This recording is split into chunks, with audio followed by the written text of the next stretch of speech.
Bang. Apa yang sedih sangat ni? Downtrend. Inilah rupa keadaan suatu kaunter ataupun sesuatu tema sektor tersebut tengah downtrend. Memang teruk lah. Memang mengecewakan lah. Memang kalau ada orang sangkutkan dengan kaunter yang downtrend ni kan, selalunya dia orang dah give up, tak nak bersaham.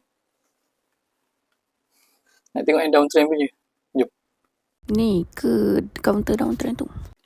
Kan? Sedih kan? Nampak ni?